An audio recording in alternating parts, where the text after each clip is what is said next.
Jornada Retrô, Saúde e Adoração, Parte 4. 8 dias para ter saúde ambiental.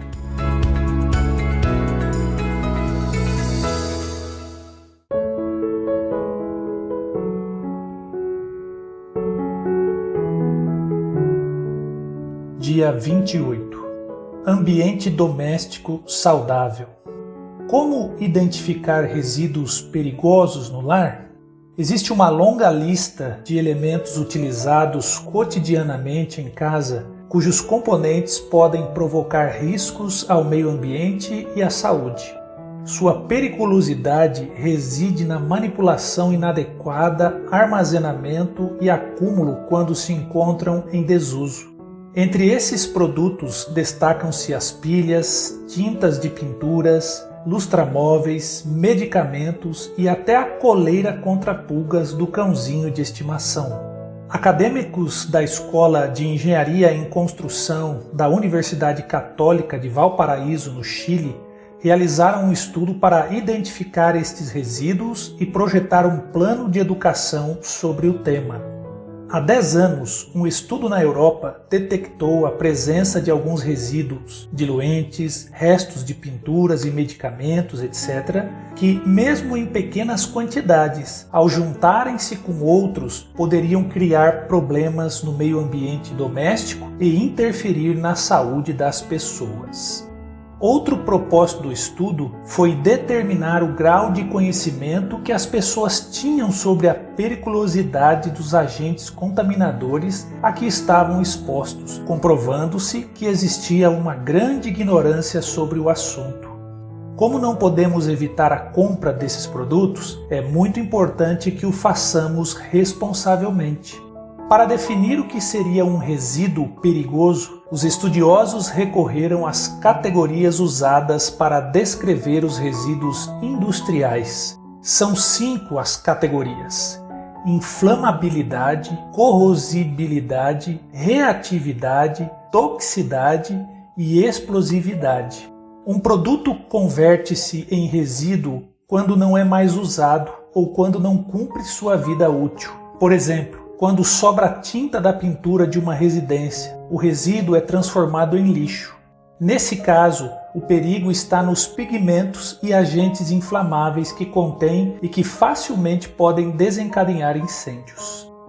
Inimigos silenciosos. Muitos passam inadvertidos pelo uso cotidiano, tais como produtos de limpeza, asseio pessoal, pinturas, pilhas, ceras, baterias de automóveis, desinfetantes e outros. Os usuários geralmente não se preocupam em identificar seus componentes. Além disso, existem alguns que não têm instruções de armazenamento, conservação e manuseio. Há também um grande número de pessoas que não levam em conta as precauções necessárias para utilizar e descartar os resíduos. Educação e reciclagem. Considera-se fundamental implementar um plano de educação ambiental para instruir a população sobre os produtos, resíduos perigosos e em como devem ser manuseados e eliminados da casa. Propõe-se implementar um programa gradual de coleta de resíduos de maneira a tirá-los ou pelo menos reduzir a quantidade deles no ambiente doméstico. Esse plano tem 3 etapas. 1.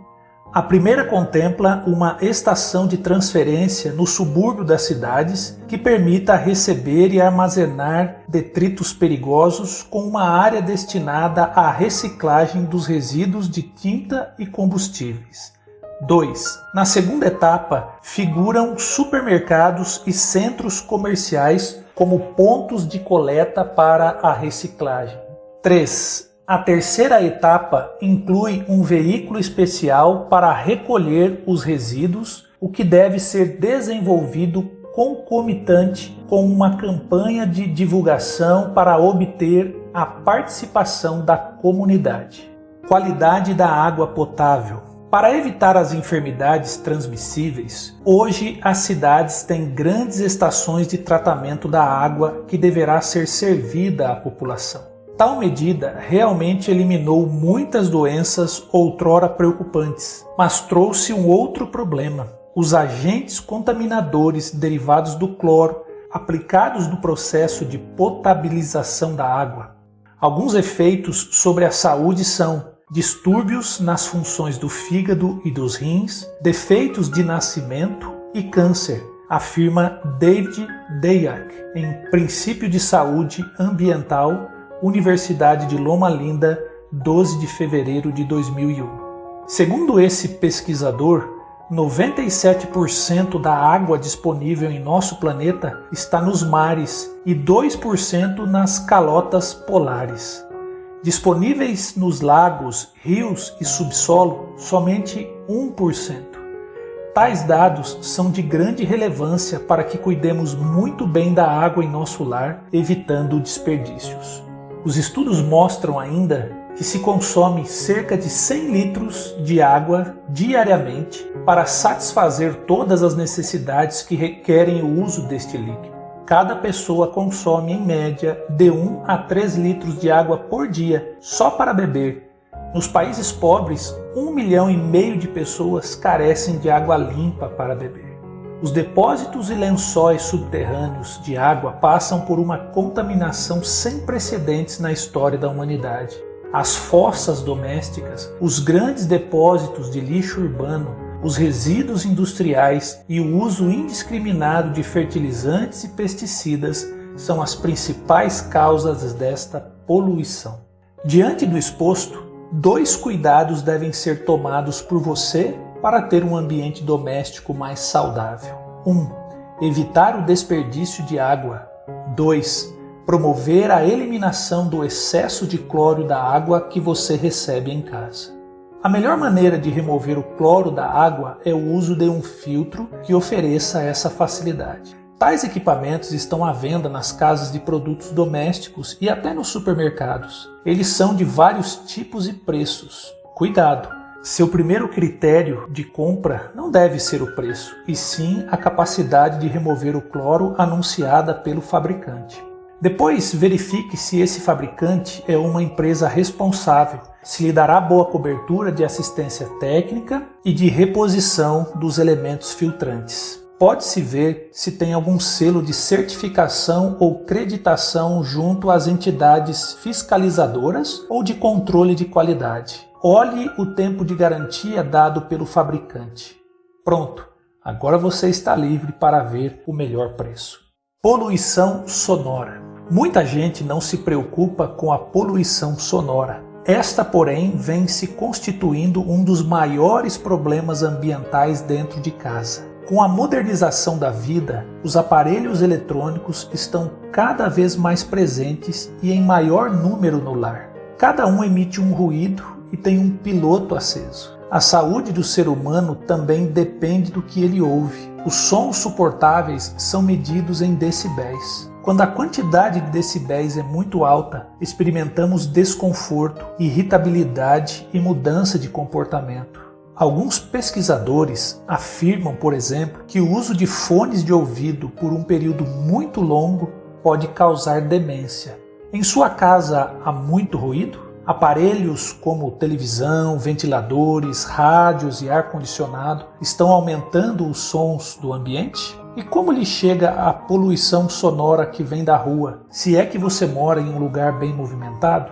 Que tal algumas medidas para baixar os ruídos? Converse com as pessoas em casa a fim de estudarem juntos as providências necessárias. Poluição visual. Da próxima vez que você for ao campo, repare nas cores da natureza. Veja, por exemplo, o horizonte. Lá você poderá contemplar o verde e seus diversos matizes, o claro e lindo azul do céu, os contrastes de branco e cinza nas nuvens, bem como alguns toques suaves de outras cores que podemos ver nas flores.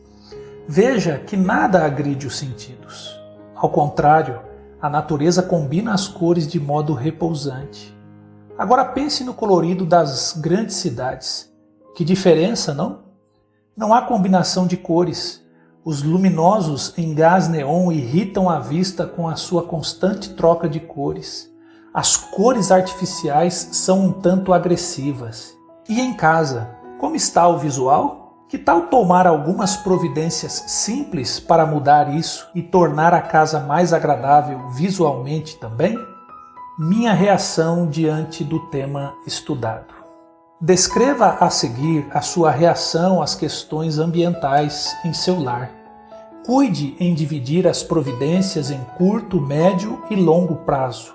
Tudo para tornar o seu lar mais agradável e também saudável. Lembre-se, o discernimento para tornar o seu ambiente doméstico saudável virá a partir de um relacionamento diário com Cristo. Então, vá à presença de Deus do jeito que você se levantar. Saiba que Deus cuida de tudo, sustentando todas as coisas que criou. Aquele que mantém os incontáveis mundos através da imensidão do universo, ao mesmo tempo atende às necessidades do pequeno pardal que, confiante, solta o seu humilde gorjeio. O Pai Celeste observa com ternura cada um de seus filhos quando saem para o seu trabalho diário, assim como quando se entregam à oração, quando repousam à noite e quando se levantam pela manhã, quando o rico se banqueteia em seu palácio, ou quando o pobre reúne seus filhos em torno da mesa escassa. Nenhuma lágrima é derramada sem que Deus saiba. Não há sorriso que ele não perceba. Caminho a Cristo, página 86. Você está ansioso? Vá agora à fonte ilimitada do poder. O grande dia está chegando. Faltam somente 12 dias para o reencontro. Já pensou em você com seus amigos, todos louvando e glorificando a Deus? Continue pondo em prática tudo o que tem aprendido. Gente de sucesso faz o que deve ser feito até se acostumar. Só para lembrar, tem adorado a Deus devolvendo fielmente os santos dízimos e ofertas? Está caminhando todos os dias? Tem usado os demais remédios de Deus? Que tal no próximo sábado jejuar e tirar alguns momentos para meditar sobre o sacrifício de Cristo por você? A diferença é a oração. A oração é a resposta para cada problema da vida.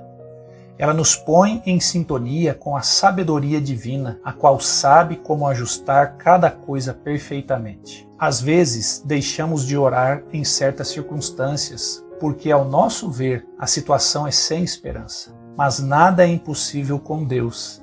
Nada é tão emaranhado que não possa ser remediado. Nenhuma relação humana é tão tensa que Deus não possa trazê-la à reconciliação e à compreensão. Nenhum hábito é tão profundamente enraizado que não possa ser vencido. Ninguém é tão fraco que ele não possa tornar forte. Ninguém é tão doente que ele não possa curar. Nenhuma mente é tão obscura que ele não possa tornar brilhante. Se alguma coisa nos causa preocupação ou ansiedade, paremos de propagá-la e confiemos em Deus por restauração, amor e poder. Review and Herald, 7 de outubro de 1965. Autor desconhecido.